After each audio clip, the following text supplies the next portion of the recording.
This is CBN NewsWatch.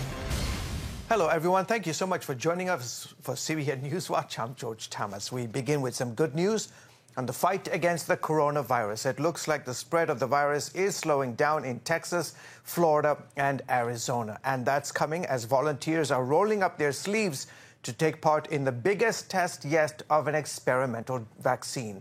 Dale Hood has the story. In the race for a vaccine, Moderna is about to begin its third and final phase of testing. Pfizer is close behind, and there's hope that by the end of this year, there will be 2 or 3 coronavirus vaccines ready for use. This is enormous. We've been sitting on the sidelines passively, attempting to wear our masks and social distance and not go out when it's not necessary. This is the first step of becoming active against this. 30,000 Americans are expected to participate in both the Moderna and Pfizer trials. Certainly, we will be doing the tests in areas where there is a significant viral challenge so that the test can actually very quickly see whether we're giving the protection. That makes me cautiously optimistic that we may have something here, but it's going to take a few months to determine whether or not we do. It will be months before results come in, and there is no guarantee the vaccines will ultimately work against the scourge that has killed over 650,000 people around the world, including almost 150,000 Americans. And President Trump says therapeutic treatments like blood transfusions could come even sooner. Therapeutics meaning you go and you give somebody, whether it's transfusion or shots or whatever it may be, and they heal, and they heal quickly. Across the country, citizens and business owners continue to be arrested for defying state-ordered lockdowns and mask laws, like this gym owner in Florida. Just 72 hours after the shortened baseball season started, a pair of games scheduled for Monday night were postponed after more than a dozen members of the Miami Marlins baseball team and staff tested positive. Meanwhile, Congress is debating the next round of economic stimulus. Republicans released their plan Monday night as millions of Americans are set to lose a key unemployment benefit. Dale Hurd, CBN News. And on that Republican and Democratic plan for some relief in terms of paychecks, Republicans released their $1 trillion plan today. It includes a reduction in a controversial $600 federal boost to unemployment benefits. While Democrats say the cut punishes people out of work, GOP lawmakers and small business owners say it is necessary to get people back on the job. Heather Sells has more.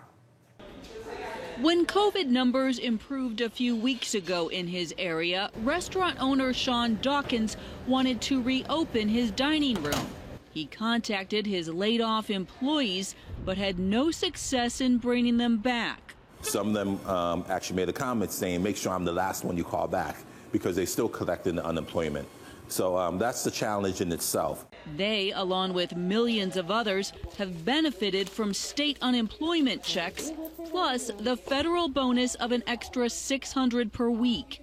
A University of Chicago study found that it helped more than 2/3 of unemployed Americans receive more in jobless payments than their former earnings.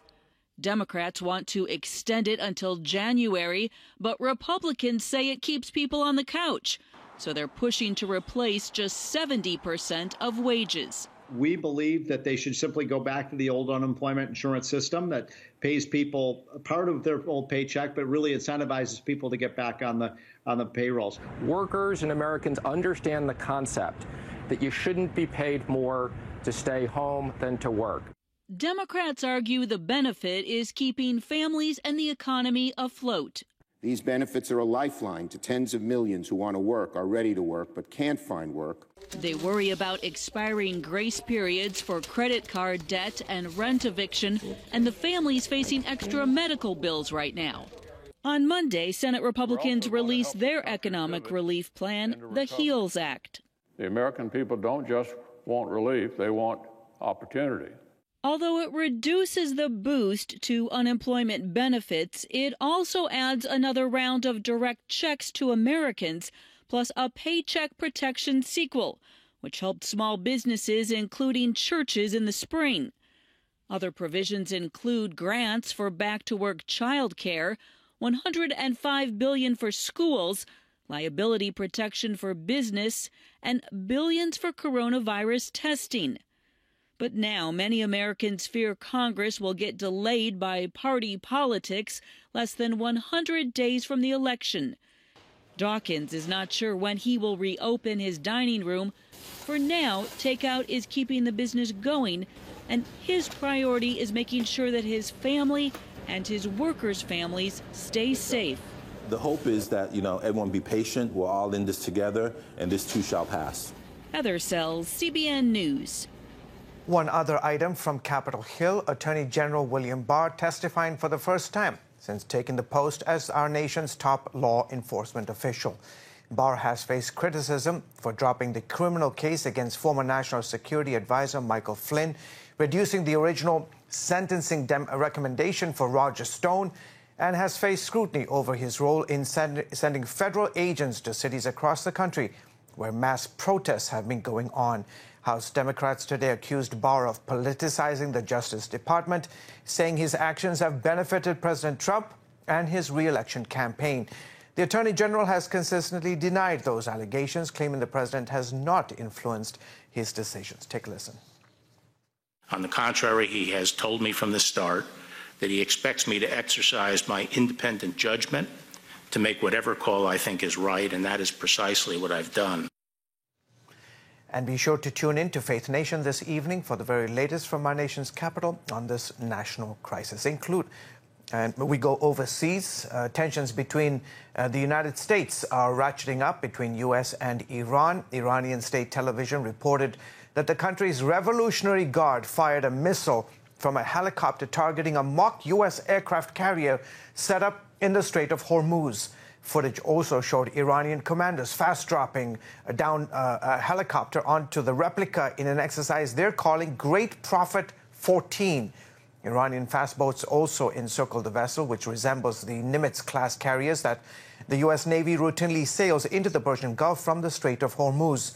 The USS Nimitz, the namesake of the class, just entered the Persian Gulf last week. A spokesman for the Navy said Monday that they are, quote, confident in our naval forces' ability to defend themselves against any maritime threat.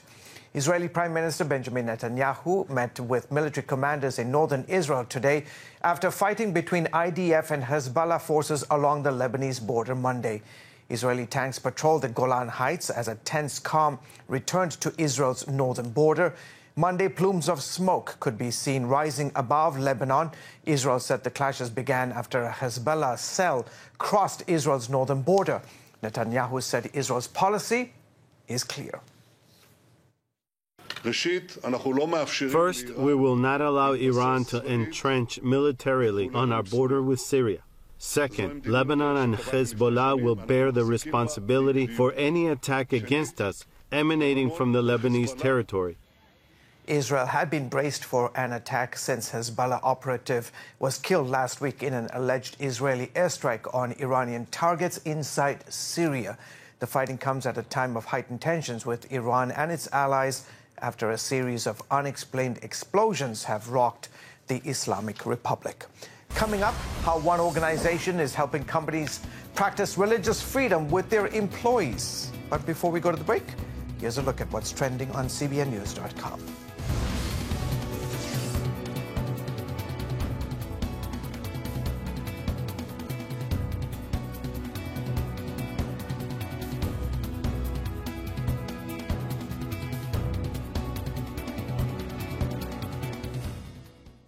If you're tired and exhausted all day, you can't think clearly, and you really just need a cup or even a pot of coffee to get through your day, then join me, Dr. Josh Axe, for this new series where I'm going to teach you how to transform your diet and use essential oils and supplements to get a better night's sleep. Wake up to your best life. Call 1-800-700-7000 to get your free DVD or booklet of Protect Your Sleep today. It's about the competition. I kind of put that pressure on myself, and I think people had expectations. It's about overcoming. We use this phrase all the time, keep chopping, keep practicing hard. It's about going the distance. You know, I think as a father, it's my job, you know, to lead. Just be the best husband and father I can be. Watch Going the Distance with Sean Brown Saturday night at 7:30 on the CBN News Channel. Orphans Promise is committed to loving and serving at-risk children, to helping keep families together, and to creating opportunities for strong and sustainable communities around the world. We're working in over 60 countries around the world, and with your help, we can do even more. There's an old African proverb I love that says, if you want to run fast, run alone. But if you want to run far, run together.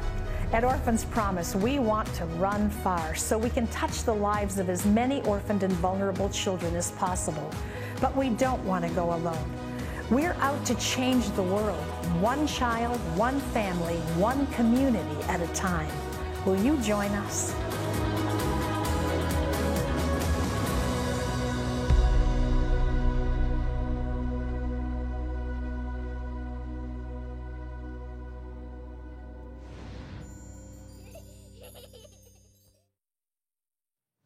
Welcome back. You're watching the CBN News Channel. Dr. Brian Grimm is the president of the Religious Freedom and Business Foundation, which advocates for religious freedom in the business community around the world. Well, one initiative of the nonprofit has been faith-oriented employee resource groups. And Dr. Grimm joins me now for more on that. Dr. Grimm, we just saw PayPal launch a group called Believe. What's the significance of PayPal doing something like this? Well, this is part of a growing trend in corporate America where they're becoming more faith-friendly, and it's significant. One of the most significant things about the PayPal experience is that they're learning from other companies. One of their top executives at PayPal came from American Express, and at American Express, they've had these kind of faith-oriented employee groups for more than 2 decades. So it's sort of catching on, and we even think it's getting to a tipping point.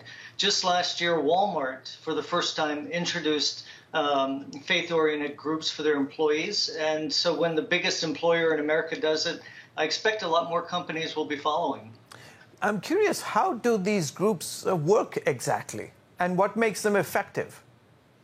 So they're effective because they're focused on helping employees have a better work experience and do a better job at work. So they're not there to substitute for church or for going to synagogue or some other place of worship, but they're there to give support to employees, recognizing that if you bring your whole self to work, including your faith, that you're more likely to stick at the job, be excited about the job, and it gives you insights into customers and clients and your fellow employees, even if they're a different faith. To have that as an open topic that you can talk about and recognize makes for a much more inclusive and a work environment that's happier and healthier. So how do these groups work? So they work primarily, they're employee-led, so they're grassroots. It's not like the CEO says we're going to start these groups. Instead, if there's interest in the company, employees will go to their supervisors or to human resources and request if they can start them. And there's a pattern for this in corporate America, and it's called employee resource groups or ERGs. They go by different names, but they have them for all the different categories that are protected by law to not be discriminated against, such as race and gender, sex, age, veteran status, things like that. So there's a pattern for it. People that have similar interests can come together. And there's 2 types. One is faith-specific groups, so you can have groups of Christians meeting together, Muslims, Jewish people, Baha'i, Buddhist, whatever the faith is, they can gather around that. Or it can be more a catch-all group where people come and say, okay, I want to be able to express my faith at work. I know you do too. We don't have the same faith, but let's band together and make it a more faith-friendly environment. So those are the 2 ways. And then there is a third way, and that's having chaplains right in the companies. Tyson Foods, for example, a top Fortune 100 company, provides chaplains across the country for their employees. Fascinating. So Tyson, American Express, Walmart, PayPal. What are you hearing from these and other companies that have launched such groups so far? Well, they're very successful because they've done it with a great degree of care and consultation with people. Some of the pioneers in this are Texas Instruments, which started their groups more than 20 years ago. American Airlines also, but one of the more recent companies, Salesforce, that provides a lot of back-end support for every company almost in America. They started their faith group about 3 years ago, and it's called Faith Force, and it's the fastest growing group in the company's history. So you could say there's a sort of bottled up interest or pent up need for these, and they're taking off. And we have a monthly call with different groups. This month or in August, we'll have it with Dell, and they'll be sharing about their interfaith group. Last month, we had it with Salesforce, and we've had it with many other companies. And they get together through these forums to share their experiences and what they're learning and how they're operating. And so, like I've said at the beginning, these companies learn from each other. Yeah. Okay, last few seconds. You often talk about the economic value of robust religious diversity. Explain how these concepts can actually affect the bottom line of a company. Yeah, so we have a lot of research on our website called faithandbusiness.org. And you can find the research that shows that where you have a more open society to matters of faith, giving people the freedom to have a faith or change their faith or even have no faith at all, that coincides with more innovative thinking. It also coincides with a more robust civil society, all of which are important factors for having an economy that's built to last for the long term. All right, terrific. Dr. Grimm, thank you so much for coming on the broadcast. Fascinating discussion. You're most welcome. Folks, after the break, why Catholic hospitals are coming under fire and how they're fighting back against their right to follow their religious beliefs. Daddy? Yeah, buddy? How many nickels are in a dollar? There are 20 nickels in a dollar. How do birds fly? Does milk really make my bones stronger? Yeah. Daddy, when we die, will we go to heaven? Do you have the answer to life's biggest question? Call the 700 Club. We'll help you find answers to the important questions life brings your way. Watch breaking news, in-depth exclusive stories and programs from health to entertainment you won't find anywhere else. The CBN News Channel, a perspective you can trust. Enjoy credible news reporting from around the world. Discover inspiring programs and stories of hope, all in one place from a Christian perspective. The CBN News Channel, a perspective you can trust. To watch the CBN News Channel, download the app or visit cbnnewschannel.com.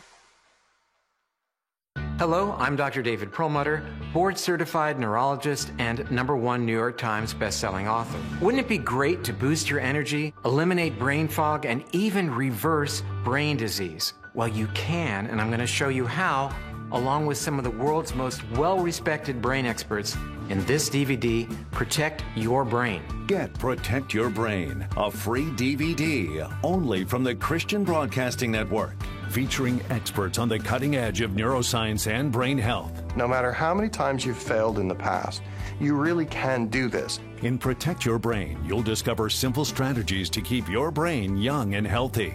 Improve your memory. Discover the gut-brain connection. In Protect Your Brain. Get your free copy at cbn.com or call 1-800-700-7000. If you want to improve the quality of your life, get the DVD Protect Your Brain and get it today.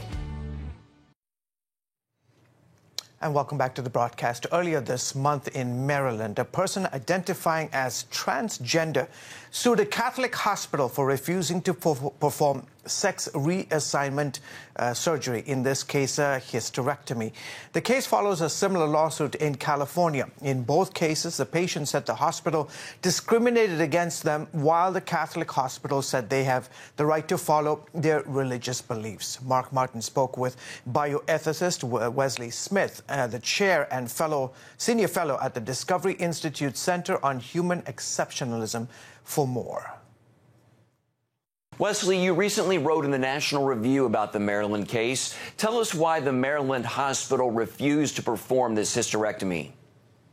It was the same reason as the hospital in California, and that is this is a Catholic hospital, and under Catholic moral teaching, you cannot take out a healthy organ. You can only remove an organ when there's a physical pathology. Also under Catholic moral teaching, which is based on the faith of the Catholic Church, you cannot perform surgery that will sterilize, again, unless there is a physical pathology, for example, uterine cancer, that would allow it. So basically what has happened here is the Catholic hospitals applied Catholic moral doctrine, not because the patient was transgendered, but because any patient who requested those surgeries for any reason other than something such as uterine cancer would be refused. The California case started last year. Where does it stand right now? This, I actually think, is the most important religious freedom case in the country right now, because the California Court of Appeals overturned a trial court's ruling dismissing the case based on freedom of religion. The Court of Appeals said, no, this is discrimination under the Unruh Act, which is a California law, and therefore the hospital must answer for discrimination. That, in essence, says it's not a matter of how whether the hospital will have to pay, but how much. And that case, is my understanding, as the hospital has asked for a hearing in the United States Supreme Court. We have not heard yet. I'm not part of that case, but the ruling has not come down yet whether they will take the case. But I hope they do, because if the California case succeeds, it will be open season on religious practice in healthcare and the practice of medicine. You've written about your concern that LGBTQ activists think that their rights should trump religious freedom. Tell us more about that concern, and where do you see all this going? Well, you have a conflict, excuse me. Well, you have a conflict going here where people who oppose religious freedom think that when the Catholic Church, just as an example here, applies their doctrine to their own practice, that it's, quote, discrimination, which they are seeking to prevent. So you have a real clash coming between the idea of equality under the law and the idea, which is specifically in the Constitution, of free exercise of religion. The Supreme Court, I think, is going to have to tie this one up and rule. But the real problem here is comity. I think that the forces for the LGBT movement want to destroy comity. They want to level everything in their way. If they prevail in this, the whole idea of medical conscience will also go by the wayside, because there are lawsuits that have been filed in advocacy and bioethics journals, just as another example, that would require doctors to perform abortions or Catholic hospitals to perform abortions when asked. So we have a real conflict coming here, because healthcare is moving beyond its once traditional area of like the Hippocratic Oath into a more utilitarian enterprise, and that comes into conflict with sincere religious beliefs of a lot of doctors, nurses, and institutions. And quickly, we've just got about 30 seconds. You've also written that Catholic hospitals will close their doors rather than violate their religious doctrine. Talk about the role of Catholic hospitals in our healthcare system and what closing their doors could mean for underserved communities. Yeah, you know, I'm not a Catholic, but Catholic hospitals, as everyone knows, provide great service to communities, and oftentimes, because they're nonprofit and so forth, they may be in places where there are no other public hospitals available. And if, let's say, Catholic hospitals take 10 to 15% of the patient load, if half the Catholic hospitals decide to go out of business rather than be forced to violate their own religious precepts, that's going to create a greater scarcity of healthcare resources just at a time when we need more. All right, Wesley Smith, thank you so much for your time and your insights, sir. We appreciate it. Thank you very much. Coming up, we have more for you on the revival in California, as we'll hear from one of the organizers who had the vision for this move of God, and we'll see how it's touching people from every background. When we come back, stay with us.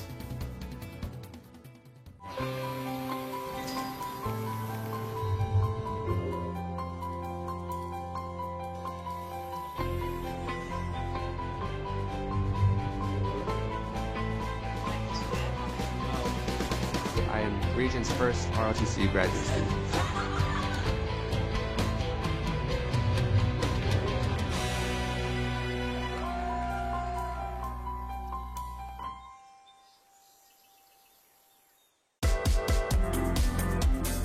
Meet the pastors who are preaching the gospel in a fresh, fearless way.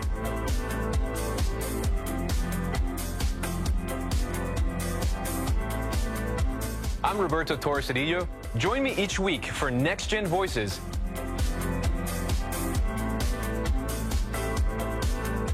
And watch God transform a generation.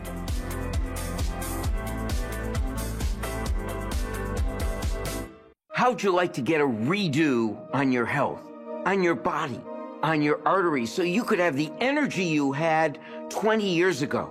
The great news is you can. I'm Dr. Mike Roizen, chair of the Wellness Institute at the Cleveland Clinic. I've written 4 New York Times bestsellers. But even better than having to read all that, you can listen to this DVD and watch it. Protect your heart? Yes, you can. Here's how. Go to CBN.com or call 1-800-700-7000 for your free copy of Protect Your Heart. Let the medical experts show you their new discoveries on how to avoid heart disease and even reverse it. Easy steps to uncover the hidden dangers in your medicine cabinet, reduce stress, and get a complete do-over for your health. Call 1-800-700-7000. That's 1-800-700-7000. Or go to CBN.com to claim your free copy of Protect Your Heart. A revival is taking place on the sandy shores of Huntington Beach, California, where hundreds of people are gathering to worship, pray, and receive salvation. Saturate OC, which stands for Orange County, began on July 3rd in an effort to share the gospel and spread the good news about the kingdom of God. The idea of the Seaside Evangelical movement started in 2016 when its organizers, Parker and Jesse Green, had a vision of thousands of people being baptized along the beach's pier. It really feels like you're on heaven on earth, and people are just being set free, and there's so much joy and so much peace, and people are being set free from depression and suicidal thoughts. And it feels like what God would always want the earth to look like. God's doing something really unique here where every single race has been there being baptized, and then also every generation. I mean, we've baptized 5-year-old kids and 75-year-old men. I just baptized on Friday an 8-year-old named Matthew who was crying because of how much he loved Jesus. And then he baptized his 16-year-old sister. Yeah, it's pretty wild. By the way, Jesse told CBN's The Prayer Link, the group does work to adhere to social distancing guidelines. They provide masks and hand sanitizers to each guest that registers for the event. You can hear the rest of this interview and more tonight on The Prayer Link on the CBN News Channel. Very inspiring program right here. That's at 6:30 Eastern. Well, that's it for this edition of CBN News Watch. We hope you'll join us again next time. Have a wonderful rest of the day. Goodbye and God bless.